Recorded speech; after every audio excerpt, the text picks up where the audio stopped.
All right. Should we start over? All right. As someone who runs a digital marketing agency, I'm so dependent upon technology, and it's so awesome when it goes right. But when it goes bad, everything goes to hell. If you guys want my slides, you can scan that QR code and you can get them.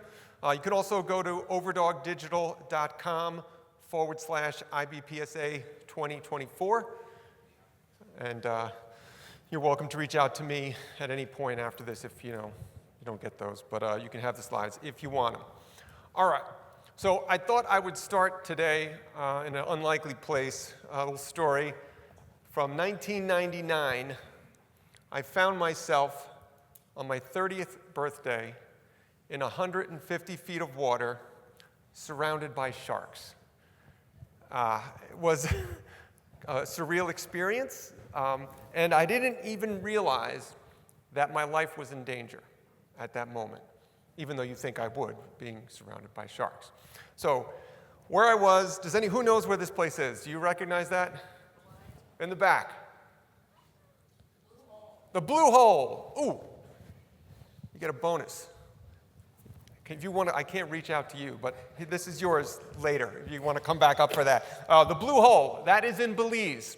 This is the place I chose to spend my 30th birthday going scuba diving. What the blue hole is off the coast of Belize, it's like shallow sand, and then this sinkhole goes down.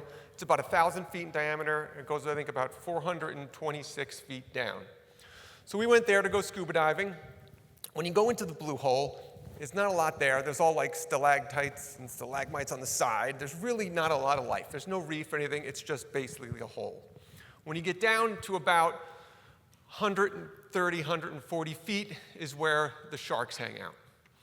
And so I'm swimming down there, and around in like the mist of the darkness, you just see these sharks. It's lemon sharks and black-tipped reef sharks. And they're just kind of swirling around there.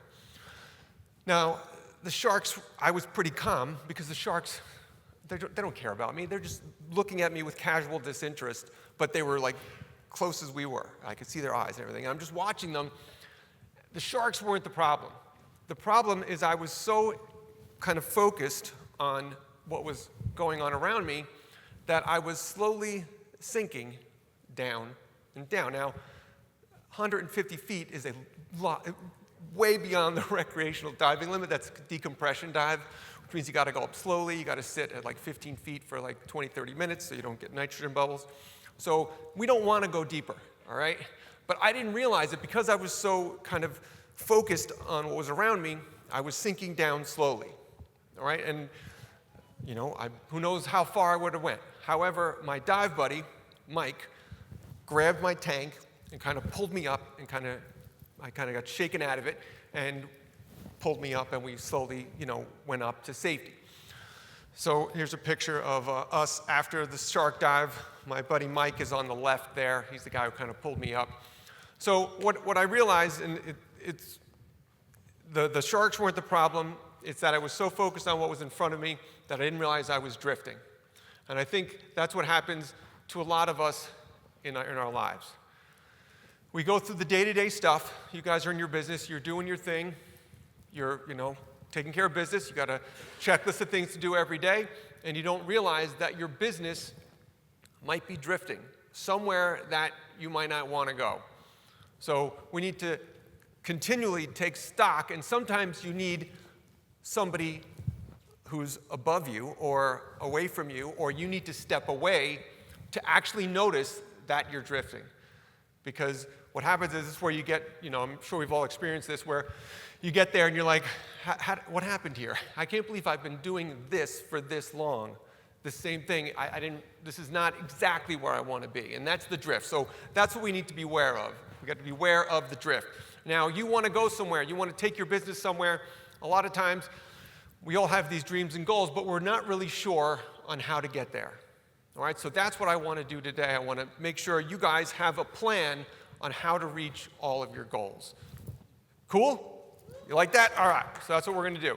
So I call it the success path, which is basically the 3 main steps you need to reach your goals. Okay, you're going to start, we're going to prepare. We can't just go somewhere without preparation. We want to make sure we're ready for it. Second, we start to migrate, going from where you are now to where you want to be. And last, you arrive. And arrival is not the end. There's still stuff to do there. So that's the path we're going to take today.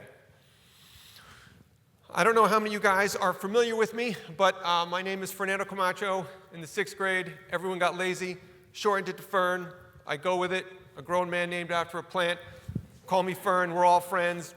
I was a dog trainer for like 15 years, and then I segued into doing some consulting, and I've focused on just dog daycare and boarding businesses for all that time. My company is called Overdog Digital.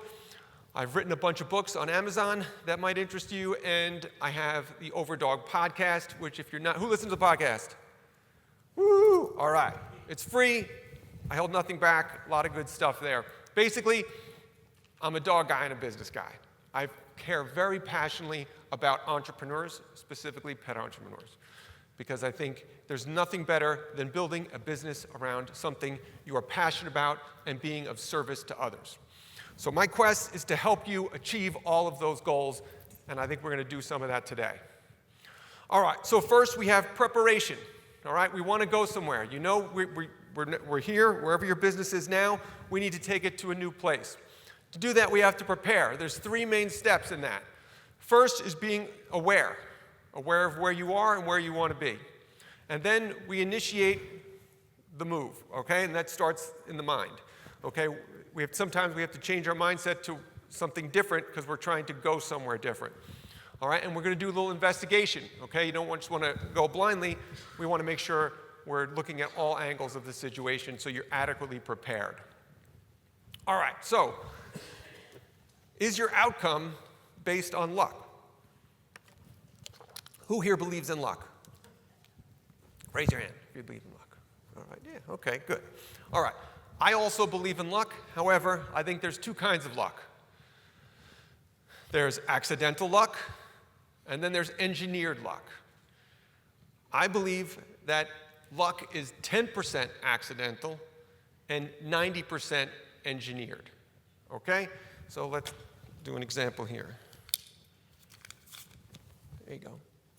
$20 for you. You don't have to, it's all yours. All right, so she just got $20. Was that accidental or was that engineered? Why was it engineered? Because she sat in the front. She chose to sit right here and have me stare at her for a good portion of the time. All right? All you guys chose your seats, okay? So just remember, your choices are active. You are actively choosing that. So that was 90% engineered by her. She sat right here in the front, so she got $20. Sorry, guys in the back. All right? So when you think about all the luck, and I look back at my life and I look at the luck, I notice a lot of it is all based on your choices, okay? So I'm going to tell you some tips on how you can increase your luck, all right? Number 1 is luck usually is hard work. All right? You see, the people who seem the luckiest are the ones who are working their asses off. So don't be afraid of the hard work. Like, this is why I'm so against the lottery. You're just hoping a windfall, just a bag of money, just falls on your lap. You're doing none of the work, which is why most people who win the lottery lose it within a year, all their money, because they haven't done the work. So you have to do the work. If you do the work, you'll find your luck will improve. And you have to have what I call a fire in your belly. You have to really want it. You have to be passionate about it. Because if you really want it, you're going to overcome so many obstacles, and you'll find your luck is going to improve. And lastly, take action. Okay? Sitting against the wall, not engaging, not doing stuff is never going to get that luck to improve. So I want you to take action as much as you can. Even the wrong action is better than no action, because you will learn stuff along the way that will help you in the future. So inaction is the worst thing you can do. All right, so always be looking to take action. You do that, your luck is going to skyrocket. So I had this epiphany many years ago is that I was reading a book called Think and Grow Rich. Anybody read that book? All right, awesome book. I read it all the time. I happened to be reading it in a dog daycare that I was working at because it just opened. There was me and 2 dogs. So I was just sitting there reading as these 2 dogs just kind of slept next to me. And I read something on the page that just was like a light bulb moment, that I realized that everything in my life has been my choice. Everything in your life is because of the choices that you make. All right, so what it did, at that moment, I was so empowered because it means I have control. It's not arbitrary. You have control. You are steering your own ship. And your choices are going to lead you there. And it's not just a single choice. It's a series of choices. You have to make the right choices or just keep making choices throughout. So like choice A leads to choice C and D. And then you're not done. You have to keep making choices. When you realize this, it becomes, very empowering because you control it. You can choose. And that helps your luck as well. So it's not a single choice. It's a series of choices over time because you never stop making choices. Okay, so once you make a choice and it works out great, then you have choices because of that. If something happens that's really bad, you then have choices after that. And your outcome is always determined by your choices. But your choices come at a cost. There's a price to your choices. And you can have anything you want if you're willing to pay the price. Okay, and I remember years ago, I used to be really into working out, and I competed in a natural bodybuilding show. And I remember I went after college, like 5 years after college, they had like a little reunion.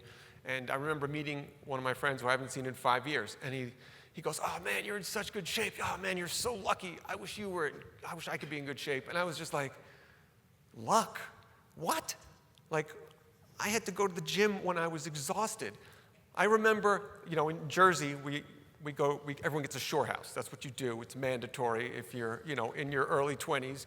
And we would go to the shore house. All my friends, I remember leaving a bar at midnight to go home and eat oatmeal. And I remember sitting on the porch going, what the hell am I doing? Like, everyone's out there having fun. Why the hell am I doing? Because for my goal, that was my choice. The guy who was complaining that he wasn't in good shape, whatever, he had choices as well. He made different choices than me. All right? So if you're willing to pay the price, so I had to be willing to pay the price there to skip out from all the fun happening to go sit and eat boring oatmeal. All right? But because of those choices, we both had different outcomes. So just remember, the choices you make have a price, and if you're willing to pay them, you can have whatever you want. You just got to be ready for that. All right. So, another quick story. So right before COVID, like right before COVID really started, this is probably not a trip I should have taken given what was happening in the world, my friend turned 50. My friend Steve. He's one of my really good friends. I went to college with him, and his wife was throwing a surprise 50th party, and she was flying me and a bunch of my friends in. So I went there, and I haven't seen these guys, some of these people I haven't seen in like a decade or so. So when we went there, as we were talking, we just meet each other and everything. They kept going on and on about how I haven't changed. They're like, "Oh my God," and they kept saying, "What the hell's wrong? Did you sell your soul to the devil? Like, how come you look the same as you did way back then and everything?" And they kept saying that. And every time someone new came, it kind of started all over again. And I was just like, yeah, all right, whatever. And as the 2 days before I got scared and had to fly home because COVID was happening, I realized we were making very different choices that weekend. So they kept going on and on how lucky I must be. And yes, I'm aware genetics is probably a part of it. But I also noticed our behavior was very different. So everyone there, all my other friends, were drinking by noon. All right? Out to lunch, I had a salad with salmon. They had burgers and fries. In the evening, I had 2 beers all day. They had 2 beers before lunch. They were up till about 3 in the morning. I was up till about midnight. I was up at 8 o'clock walking the beach. They slept till about 11 o'clock. So to me, it was painfully obvious why we had different outcomes. Our choices were very different. So they thought it was just, I must have sold my soul to the devil. I could see it was just all about choices. So just remember, your choices, they matter, okay? And if you want a different outcome, it's easy. We just make different choices. All right, so there's a lot of different aspects of your business. We're going to bring it back to business a little bit here. There's a lot of different aspects of your business.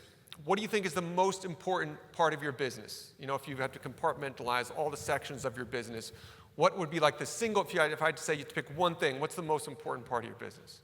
Anybody have an idea? People. Staff, people. Cash flow, customer service. Cash flow, all right. Customer service, all good answers. Not what I would consider the most important. You. Yes, yourself. The single most important part of every single one of your businesses is you, the senior leader. Everything will rise and fall with you. You guys believe that? All right, so that would make sense. If you are the most important part of your business, you should really be working on yourself, right? Like if just changing you will change your business, it makes sense to focus on it, to invest in it, to put in the time in it, but I find this is usually the last thing on the list. All right? All the other stuff seems more important. However, everything is going to start and end with you. So I'm going to try to implore you today to make you the most important part of your business. Jim Rohn had this quote, "Work harder on yourself than you do on your job," and I wholeheartedly believe that. Okay, so here you invested in yourself. You invested in your business by coming here, okay, to learn business stuff. I want to make sure you're investing just as much, if not more, on your own personal development and your own well-being, because if you do that, everything else will get better.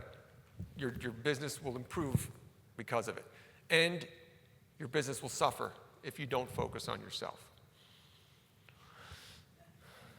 I'm amazed at this industry, how stressed, how overwhelmed and overworked you guys tend to get. And I know it happens in a lot of industries, but I find for pet industries, it's often, I'll ask a client when was your last vacation? They're like, oh no, I haven't taken a vacation. I can't take a vacation. I'm amazed at it. All right, your mental health is so important. I want you to prioritize it over everything else. Okay, how many people haven't taken a vacation in a year? Okay, well, I'm glad to see a lot of you have. I want you to take care of yourself. You have to step away. And it seems counterintuitive. By stepping away from your business, you will be stronger and better for your business. All right, and I find a lot of the burnout in the pet industry is way too high. All right, so it starts by taking care of yourself. This April, I ran something called the Overdog Business Retreat, where we took a handful of people and we went to, actually just in Scottsdale, Arizona, and we spent a couple days working on some deep business topics, but we also worked on our mindset. And we got some time to relax. And it was amazing to see the effect on everybody when we did that, when we focused a little bit on ourselves. So I'm really encouraging you guys to do that and to take that initiative to give yourself that space to do that. You will not regret it. All right. So now we're gonna go on this path. This is all part of, the first phase of it. If you want to go somewhere new, it kind of helps to know where that would be, right? We need to have a destination. So how many people have a 3 or 5 year plan? Raise your hand. Written out. All right, good. How many people look at that regularly? Like monthly, weekly, daily? All right. I really want you to do this, all right? So I recently created my 3-year vision, and this is what I would call your vivid vision, all right? So I want you guys to create your vivid vision, maybe when you have some downtime over the next couple of days. And what you're going to do, I want you to think 3 years from today, what do you want your business to look like? But I want you to be very specific when you write this down. And not only your business, what do you want to be like? So I want you to focus this. So when I did this in a bunch of different areas. One, I said, what am I going to be like in 3 years? Okay? So I want you, when you're writing this down, you're going to write it in the present tense as if it is already happening, right? Because that's going to help your psychology believe it. All right? So for me, it was like, I am a calm, confident leader. I have the #1 business podcast in the pet industry. I have a great relationship with my family. I prioritize my kids, stuff like that. And then, so you do some personal stuff, and then you're going to switch it to your business. Where do you want your business to be? And be specific. How many clients? How much revenue? How much staff are you going to need? Who are the staff you're going to have? Exactly what the roles are going to be. What is your company culture going to look like? And then I like to have the legacy. You know, what do you want? What is that going to do for you? All right? Do you want to donate to charities? Do you want to help your staff achieve, some maybe personal goals and stuff? Write it all out. So I did this. I wrote it out. It was like 3 pages of what I wanted. And I shared it with my team. I have a very small team at Overdog, like 7 of us total. And I shared it with them. And then after I shared, I immediately got an email back. And we're all virtual, so a lot of them I haven't even ever met in person. And our web designer lives in South Africa. And she immediately emailed me back and she said, thank you for sharing that with us. I really feel so good about this company and where you're taking it. And it just got the team so fired up, knowing that we were actually working to go somewhere. All right, so once you create this vivid vision, involve your team. Tell them about it. Get them excited about it. Make them feel like they are a part of it. And if they're able to take part in it, they're going to take responsibility for it. Okay? And then you know what you're shooting for. But this can't just sit in a drawer or in a notebook. So I break that out at least once a week and I read it aloud to myself so I really feel it. And since doing that, it's only been since June that I created this 3-year vision for us. We've built so much momentum, more so than we have in the last probably 8-9 months. All right? So that's my homework for you, #1, is to create your vivid vision. Okay, so now we've gotten everything prepared. You know where you want to go. You know you're going to fortify yourself. You're going to make sure that you're in a great place to take your business to this next level. Now it's time to start. We have to do we're going to do the migration process, going from where you are to where you want to go. That starts by first we're going to embark, which means we're going to start. You have to start taking the steps forward. When you do that, there's going to be some uncertainty because you're doing things you've never done before.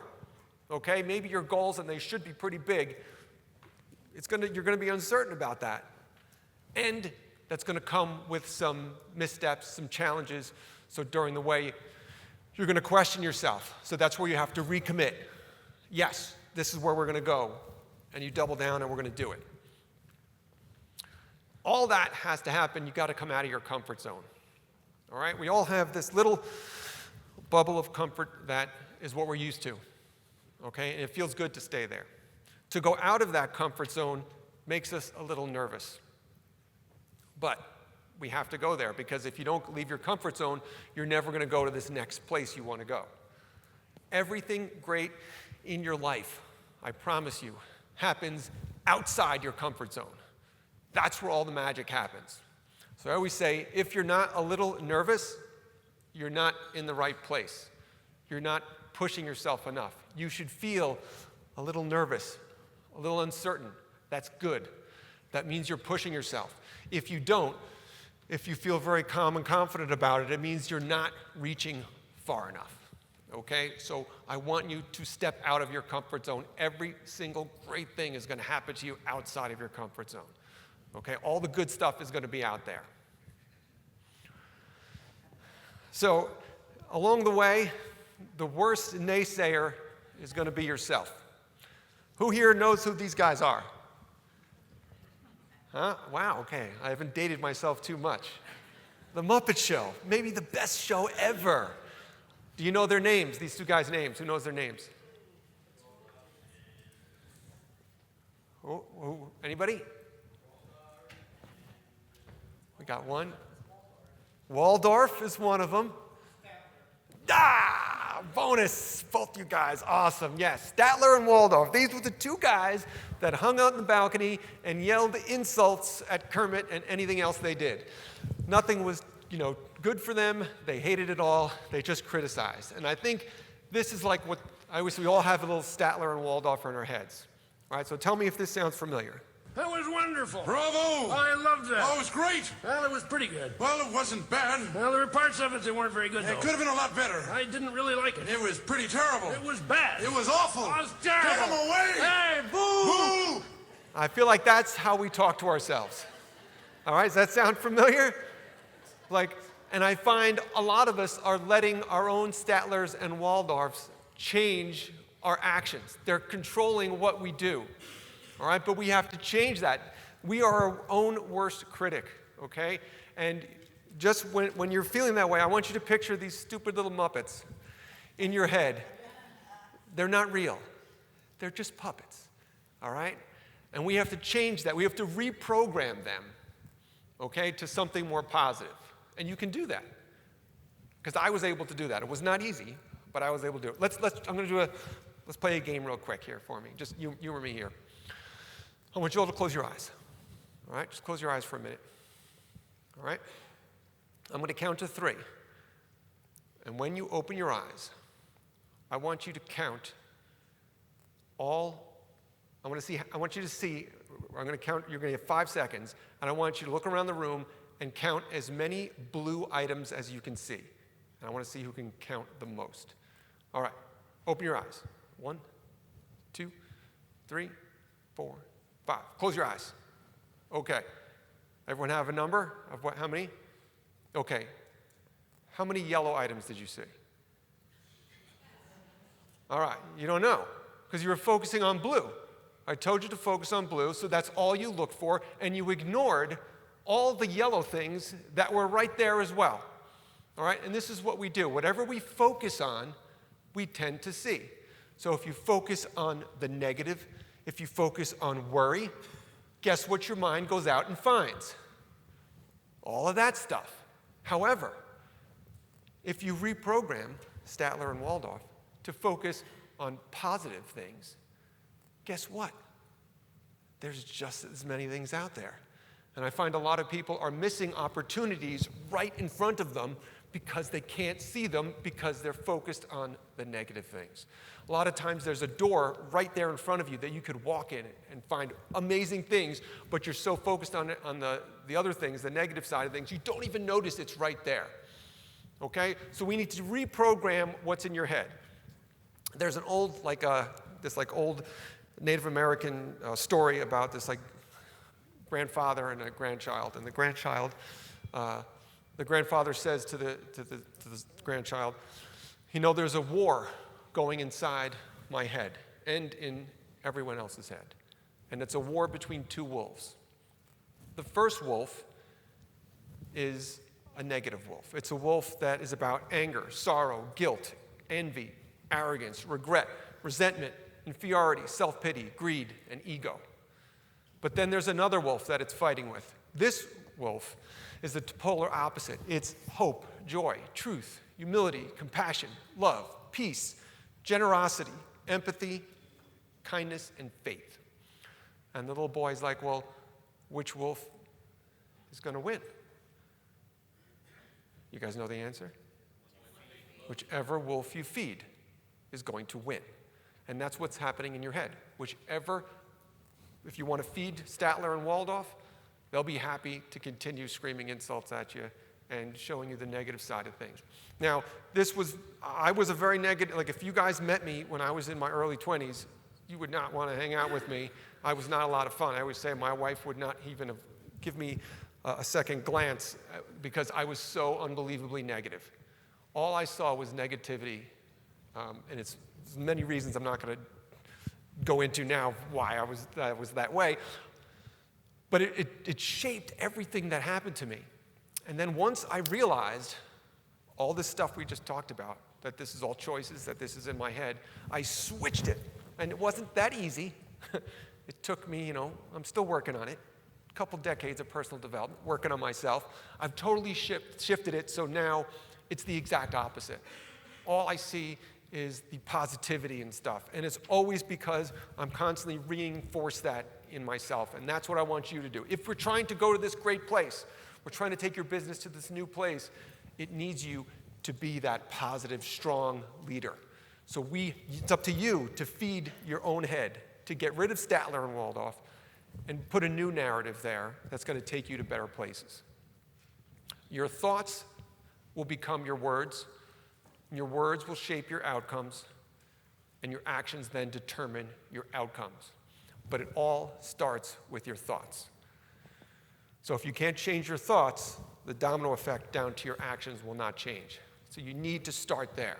All right? It's so important and powerful. And the good news is you have 100% control over it. All right? That's pretty cool. All right. What kind of animal is this? I'm sorry, what? Beaver, yeah. All right. So one of my many careers was I used to work at the Wildlife Conservation Society at the Bronx Zoo. It's a pretty cool job. My office was right behind the vultures. I get to have lunch next to a different animal every day. It was pretty fun. During that time, I was obsessed with animals. So I would just read endless books about every kind of animal you could ever believe. And in my office at the zoo, my walls are just covered with just pictures. I worked for the magazine there, so just pictures of animals everywhere. Beavers fascinated me. They're amazing, okay? And they are probably one of the most inspirational animals ever. Because if you've ever seen a beaver comes along, there's this river, a body of water. He comes over, he picks up a stick, and he puts it down. I'm sure all the other animals are laughing at him. What the hell is this little furry guy going to do with one stick, throwing it down on this big waterway? Beaver's not just, he doesn't care. He's not discouraged by that. He just picks up another stick and puts it down. Stick by stick, that tiny little guy is able to totally change the entire ecosystem of the area. Stick by stick. Really impressive that little guy, and to see the amount of changes they can make is unbelievable. So I'm inspired by that little guy, okay? He's not discouraged at the beginning, okay? If your goal is to lose 50 pounds, going to the gym once seems irrelevant, useless. Like, why the hell, this is not gonna help me? But you go, and then you go the next day. And then you go the next day. So success is never one big thing. It's almost always small daily actions that are going to take you there. So I don't care how insignificant it is. And I love the expression that says, how you do one thing is how you do everything. So if you focus on just a small little task and you do it great, it kind of has ripple effects through everything that you do. So even though the goals are big and they seem insurmountable, the only way to get there is step by step, stick by stick.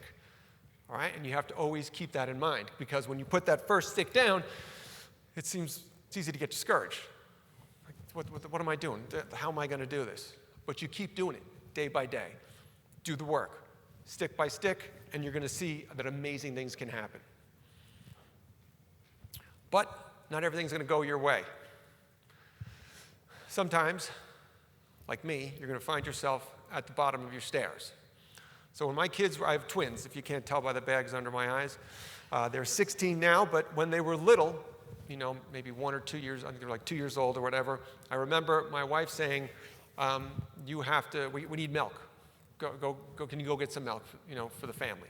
So I was like, all right. So I go and I realize, I don't have any money. All right, so I'm like, oh, well, our credit cards are kind of maxed out. So I remember, so this is a picture of me at my stairs. Right on the other side of me is our coat closet. And I went through my pockets in all my jackets gathering change to try to get enough money to buy my kids milk. And I remember sitting down on my stairs just like this, counting the change, thinking, this has got to be the lowest point in my life. Like, I can't even scrap up enough change to provide for my family. And I was really bummed out, discouraged, and I just kind of sat there not knowing what to do. So I had, just like everything, I had choices to make here. So there's a lot of things I could have done. I could have just wallowed in it. But I decided, okay, I pieced together enough change. I picked myself up, I got the milk, and I walked up my stairs.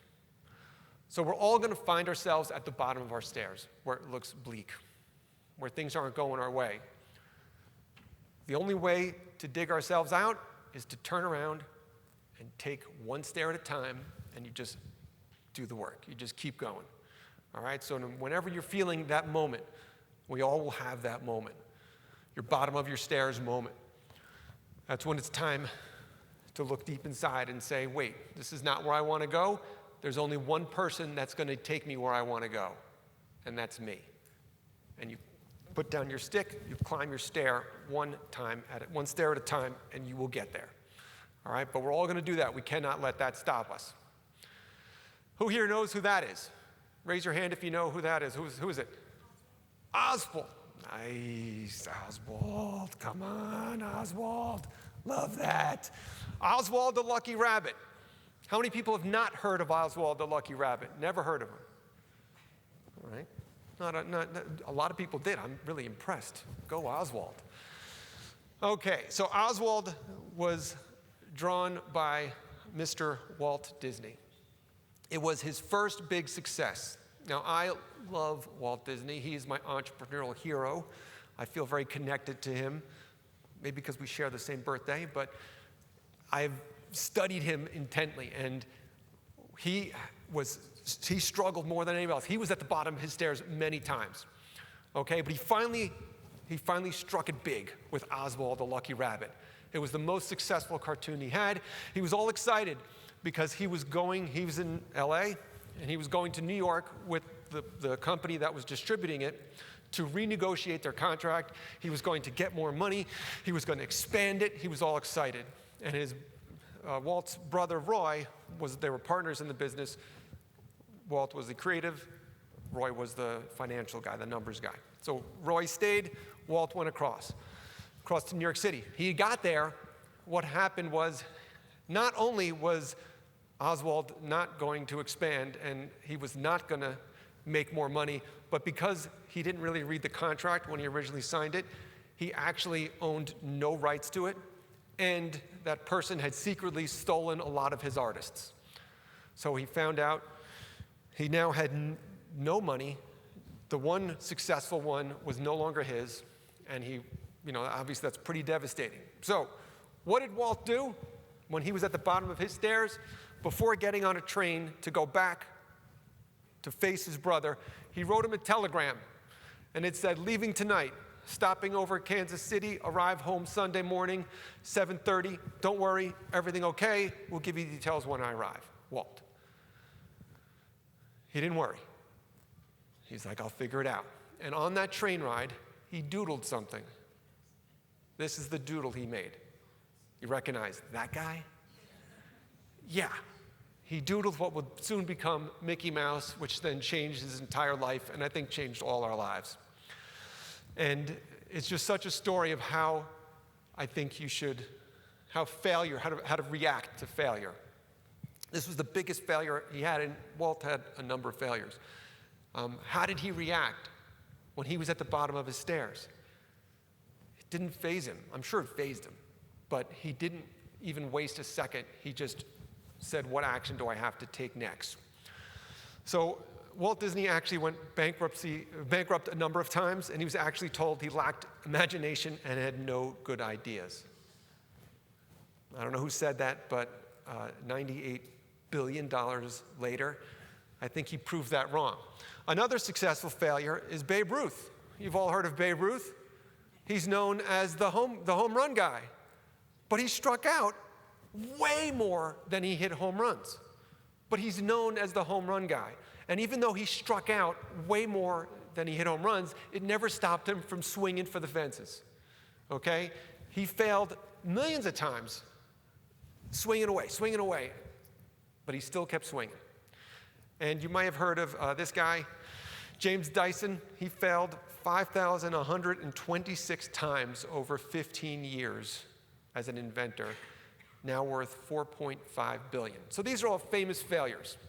Okay, and the reason that I find one of my favorite things, I used to listen to this podcast way when podcasts just started. So many years ago, I was trying to learn digital marketing, and there was a podcast called Internet Business Mastery, was what it was called.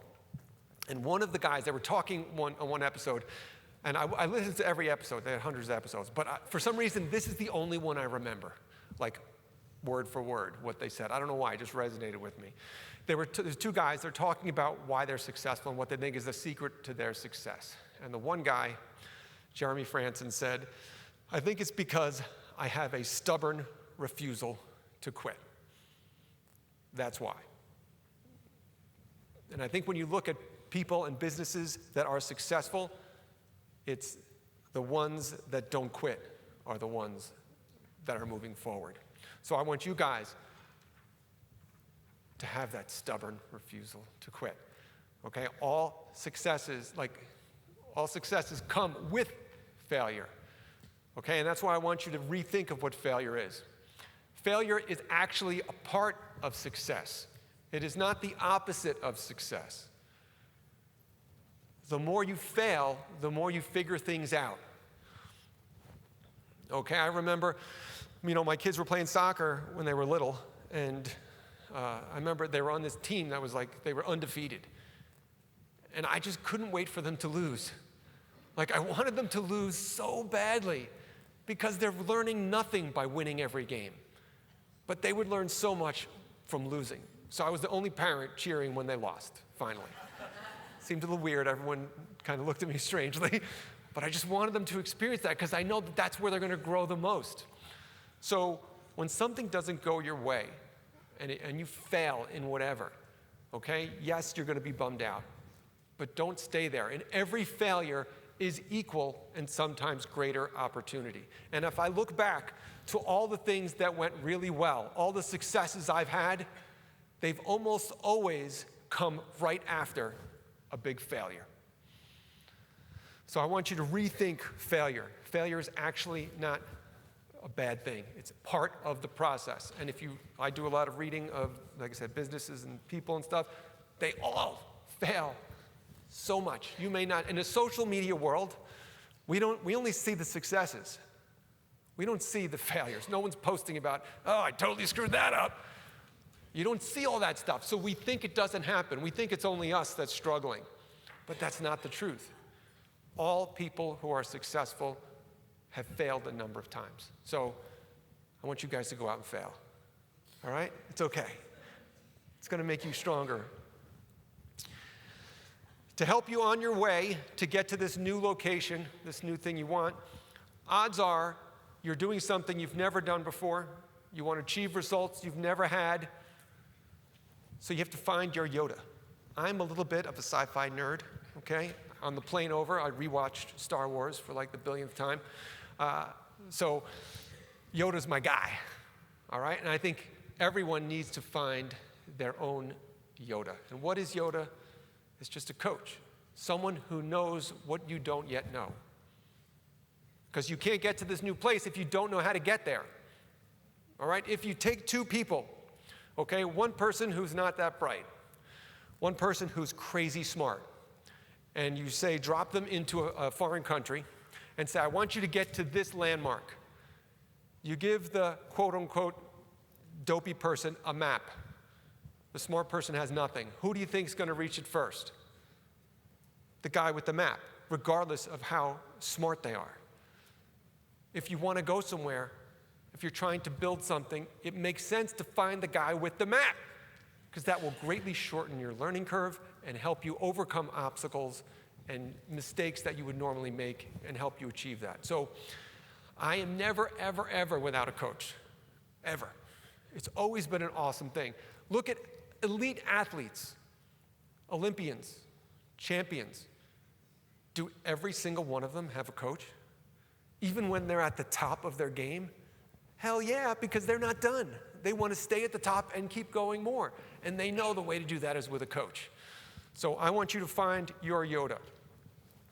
It really made me, what made me really believe this is a number of years ago, I was, had some online businesses, and I decided, I saw all these people on Facebook selling like t-shirts and stuff on Facebook, and I'm like, hey, that looks kind of cool. I do graphic design. Maybe I should do that. That sounds like I should do it. Everyone else is doing it. I see everyone else having success with it. So I go, okay, great. So I created a design. I said, let's try this Facebook ad stuff. I don't know anything about it. And I put about $500 in my campaign. I'm all excited. I'm making room for all our money. Big drawer. And in a week, I lose all my money, and I make 0 sales.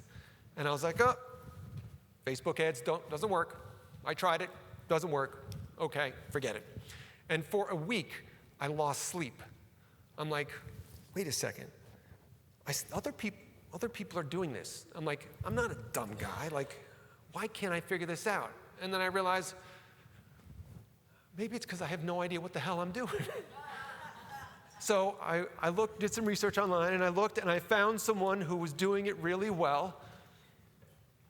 And I enrolled in his coaching program, and within a couple weeks, all of a sudden, everything worked. And for a year, that's all I did. I just sold e-commerce using Facebook ads, and that was basically the main salary I had. And it changed from being 0 sales to getting all the sales I could handle, just because I found the guy who knew how to do it, and he just taught me. So if you don't know how to do something, if you're trying to go somewhere you've never gone before, find someone who's been there, who can teach you and get you there quicker. Because I see a lot of people come to me and it's like, oh, no, we don't want to run Facebook ads. They don't work. I tried them. And I'm like, well, how come they work for all these other, they work for all these other people? Maybe it's because we're not doing them right. All right? So find your Yoda, the person that's going to help you get to where you need to go. And I really believe that everybody should have a coach at all times. I've continually upped my level of coaching, and it's always been a great thing. All right, so we did it, okay? We've had this goal. We start along the way. We hit some adversity. We've overcome it. Now, congrats. Give yourself a round of applause. You did it. That's right. Come on.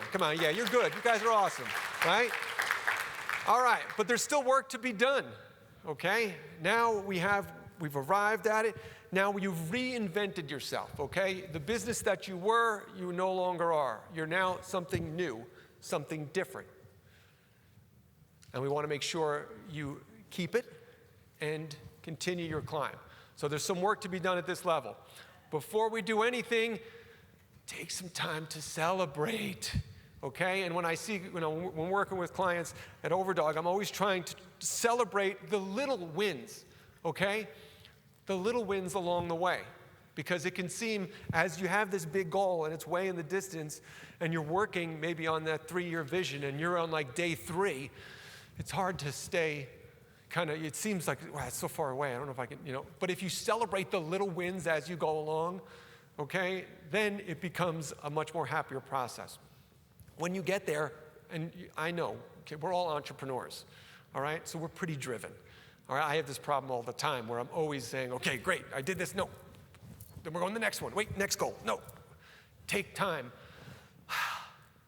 Celebrate, okay? Appreciate your accomplishments and everything you've done. Sure, you're not done, but take a moment just to be with some gratitude. I think gratitude is like a superpower. Gratitude is if I had to say maybe one thing that can really change your outlook and the voices in your head, it would be gratitude. So every morning, I wake up, before I get out of bed, I just start listing things I'm grateful for and say how lucky I am. So this morning, I'm like, how lucky that we're here in this gorgeous location with these beautiful people. How unbelievably lucky are we? I'm so grateful to be able to do this with you guys. So yes, I want you guys, every morning I do that. I'm, no matter what, and there's always something to be grateful for. And when you do that, it frames your entire day. All right? It is a superpower, I promise you. It will change your whole outlook. But take time to celebrate. Then we have to do some assessment, because you had this goal of where you wanted to go. However, did the thing you had in your head, how you thought it was going to be, is it different than the reality? Because sometimes, we think that we have to grow. All right, we're trying to grow our businesses, but then we get to a point and we realize, wow, it's not the same as it was. I don't like it as much as it was when it was back then, when it was smaller. Bigger businesses come with bigger problems and different problems, which may not be what you like. So we have to assess, do we like where we are? Was it worth it? Because we need to know if we have to make some changes and stuff, because the reality might be different than we thought it was going to be 3 years ago when we made that vivid vision. Okay, so we want to assess, is this where we want it to be? Is this working for us? And if not, then what changes have to be made so that we're happy where we are? Okay, so it's a period of a little bit of an adjustment. Okay, we're here. Now what do we have to do to make this a great place for everybody? Clients, customers, staff, and you, yourself. Okay, because sometimes things that were, when you were smaller, things that were easy at scale become a little more complicated. So sometimes you have to change how you do things. You have to change yourself a little bit to make it more manageable and sustainable. Okay, so we need to know what changes need to be made, and then we have to pivot where it's necessary. But we can't just sit back and say, we made it. Good, we're the best. So maybe your goal was to be the best in the market. Maybe you're there. And this is a mistake I see a lot of companies making, is then they just stop. They just, we're just going to keep doing what we're doing. Okay? So if you've reached a level of success and you just keep doing what you're doing, that's great. But what's everybody around you doing? They're probably not staying the same. They have goals. They're achieving. So you should always be trying to one-up yourself. All right? I'm not a big fan of focusing on competitors. Let them do whatever the hell they want. You're in competition with yourself. So you're always trying to up yourself. So what do we need to do to not only stay the best, but to keep improving? All right? And even if you feel you are the best, I'm going to really encourage you not to stay there, to continue. You can always continue to do better. And that's something I love to learn from Walt Disney. He would say what he'd call plussing it. Someone would come to him with, the first animated film. Nobody's ever made a full-length animated film. It's unheard of. They finish it. Seven Dwarfs, Snow White and the Seven Dwarfs. They bring it to Walt. They're like, Walt's going to be blown away. This is unbelievable. This has never happened before. We've totally changed the market. He's like, this is great. This is awesome. But how do we plus it? He said, this is great, but he wants to know, how do we take it another level? And then he would do something even more frustrating. He would say, how do we plus the plus? So he's always trying to outdo himself. And that's how Walt Disney built this giant empire. He was never kind of satisfied with where he was. He was always looking for how can we improve it, constantly innovating. All right, so when you guys are at the top and you've achieved this goal, how do we continue to not only stay there, but push the boundaries of what's possible? All right, and you just keep that level up. And then you got to double down, okay? Once you reach the top, you're like, okay, we did this. Now we can let this stuff go. We don't have to push as hard. We don't have to do this. That, I think, is when businesses, you'll see, they go up and then all of a sudden they fall because, again, they're getting a little complacent. This is where you need to double down. You need to invest more in yourself, in your business. Okay, you're not done there's still work to be done. And try to continually innovate, all right? I see this industry evolving rapidly, all right? And it's you guys here. You guys all made a choice to come here. To me, you guys are at the top of the industry. Everyone else felt like, I don't have to go to that thing. I don't need more education. We're good, all right? And I've been coming to these conferences for a long time, and I like it because I see a lot of the same faces who are wildly successful, but still here, still looking to learn, still looking to innovate and push the boundaries. Those are the companies that are going to be at the top, all right? So once you're there, we want to keep that momentum going, all right? We're not just going to grab a cocktail in the Caymans and hang out now. There may be time for that, but I'm guessing not just quite yet for you guys. As you're doing everything, you have to remember your priorities. Now, this is very important, and I want you to learn from my mistake, please. So I remember the first business coach I ever hired. I was a dog trainer for 15 years, so I was just beginning my dog training career, and I was growing it, and I'm a big action taker, but one of my downsides is I tend to just put my head down and I'll just work my ass off, but without picking my head up. So I don't really kind of see what I'm doing. I just am doing the work. So I go to this coach, and he's like, okay, tell me about your business. And I say, okay. I tell them, and he's looking at all my stuff, and he's like, okay, well, I'm curious, what's the most important thing in your life? And I'm like, that's a stupid question. My family, of course. And he goes, no, it's not. And I said, I'm paying this guy. Like, what the hell is he saying? No, he's not. Like, what the hell? Of course, my family is the most important thing to me. He goes, you're lying to me. And I'm like, what? He's like, your schedule tells me you're lying. And I thought about it. I looked, and I was working 7 days a week, like crazy. Of course, my family was not. It was obvious my business was my priority. So how could I say my family was a priority? And all of a sudden, I just felt like I was sucker punched. And I was like, oh my God, you're absolutely right. I'm a phony. No, I haven't been prioritized my family. So since that day, I've switched it. And now I always prioritize my family first. So when I'm thinking about everything, there is my North Star, okay? This is my family this week, this past summer at the beach. So everything I do now starts with them, okay? It's not business first. Yes, you're trying to grow a business. Yes, you're trying to do things, but remember your priorities. Because a lot of people end up losing what's most important to them in the quest for this successful goal. So always take a check. And sometimes you need someone on the outside, like I did, for me to recognize that fact and then change things. So always remember your priorities, okay? Very, very important. All right, so we've reached the goal. But now it's time to think about a new goal, right? What's on the horizon? What are we looking for, right? Sounds like fun, right? We got to one place, now we go to the next place, all right? And one of the things about goals is I think there's got to be a balance of your goals between reaching really big and making sure it's also achievable. So for me to have a goal like I want to play in the NBA, it's probably not a very realistic goal. I know you guys haven't seen me play basketball, and you might think, oh, yeah, you can pull it off. No, you can't pull it off. So that's not really realistic, all right? So you need to set big goals, but they have to be achievable. And by that, I mean you set a big goal that's out of your comfort zone. And I heard one person say, like, your goals should be big enough so that you feel a little uncomfortable telling someone else about them. Because they're going to be like, whoa, really?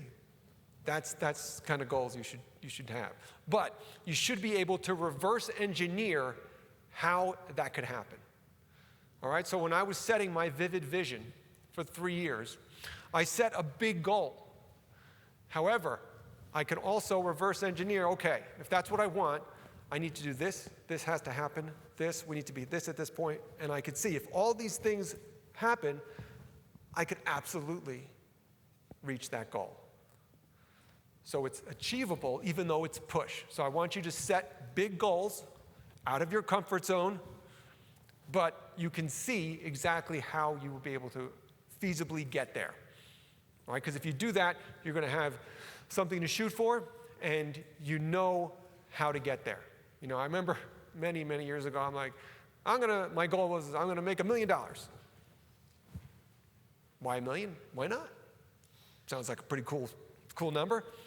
Did I make $1 million? Not even close, because I had no path on how to do it.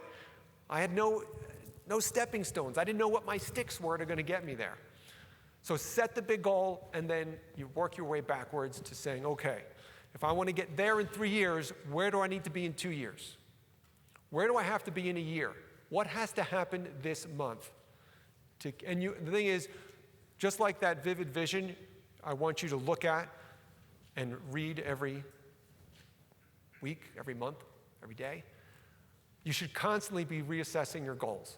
Because once you start on the path, a lot of times you end up saying, well, we went way off course, or you know what, I thought that was the goal, but now something has changed, and now that goal is no longer kind of applicable, so we need to set a new goal.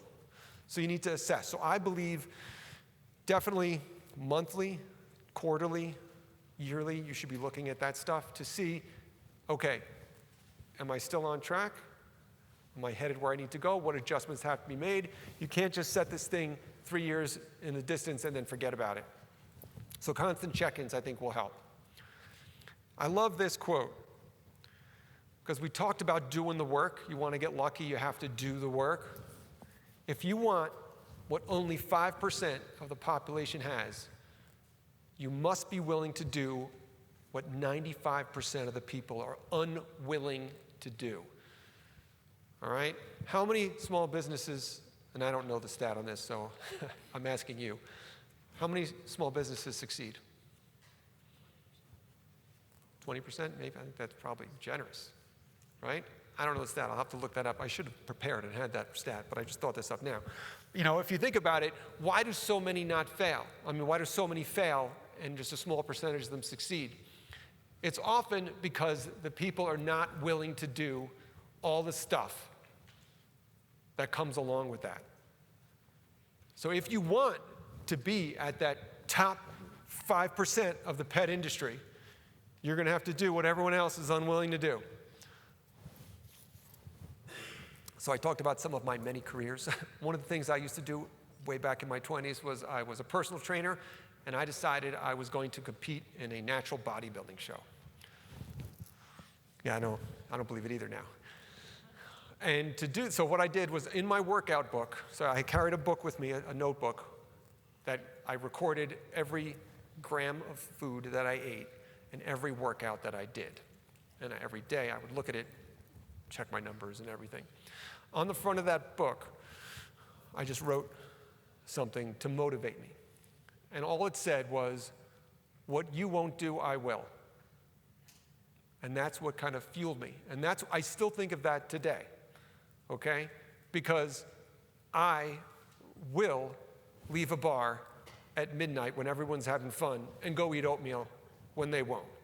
I will, at the time, go to the gym when I'm tired, when I have other stuff to do, when they won't. Now, I will invest in coaching when others won't. I will hire the best staff when I know others are just going to hire the least amount that they have to pay. I'm willing to do that, so I know I will get the results that they won't. All right, so I want you guys to think about that as well. All right, so I'm going to leave you with one more story. I promise this is the last one. My wife used to coach this program called Girls on the Run. Anybody heard of Girls on the Run? All right, girl power. So my wife's a runner. I have 2 daughters. So when they were little, they were maybe, I guess, 8 or 10. That's my daughter jumping up with the cheer shirt there, my one daughter, Sabrina. So she was a coach for this Girls on the Run program, which was awesome because it got girls moving, so it taught them how to run. It also was very empowering, okay? He did a lot of like mindset and female empowerment stuff, which is really like probably the most powerful part of it. So when they started, like my girls are not sporty. They run from anything athletic.